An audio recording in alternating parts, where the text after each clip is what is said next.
जय जगन्नाथ दर्शक बंधु स्वागत करुछु आज आमर आउ एक नुआ वीडियो को बंधुगण विद्या एवं बुद्धिर अधिष्ठाता देवता होउचंती प्रभु गजानन। बुद्धिदाता गणेश सबु समस्यार समाधान करने सह निष्कर्ष पहुँचबार उपाय देखाई थांती। विशालकाय रूप धारण करिथिबा गणेशंक वाहन बहुत छोट ए नहीं निश्चिंत आपण मानक मनरे प्रश्न आसीथिबो भगवान गणेशंक वाहन मूषा काहीकि कौन पाई प्रभु मूषा को निज वाहन बोली बाछिचंती। तेबे आसंतु जानिबा कौन रही यहाँ पछर रहस्य। वास्तव में गणेशंक वाहन को नहीं दुईटी प्राचीन कथा प्रचलित रही।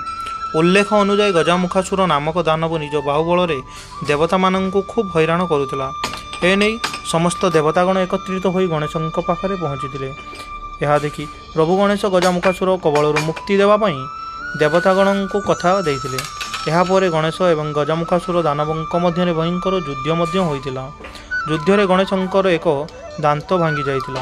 यह देखि श्री गणेश क्रोधित हो भांगी जाइथिबा दांतरे गजामुखासुर उपरकू एपरी आक्रमण करथिले जे दानव गजामुखासुर डरी जाई मूषा रूप धारण करी पलायन करथिले, किंतु प्रभु गणेश धरी देइथिले। यापर मृत्यु भୟରେ दानव गजामुखासुर क्षमा मागिथिले मध्य। यापर श्री गणेश मूषा रूप दानव गजामुखासुर को निज वाहन करथिले।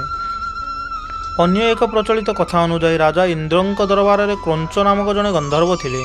थरे राजा इंद्र एक गंभीर विषय आलोचना करुवा बेले क्रौंचंकर सेप्रति ध्यान नथिला।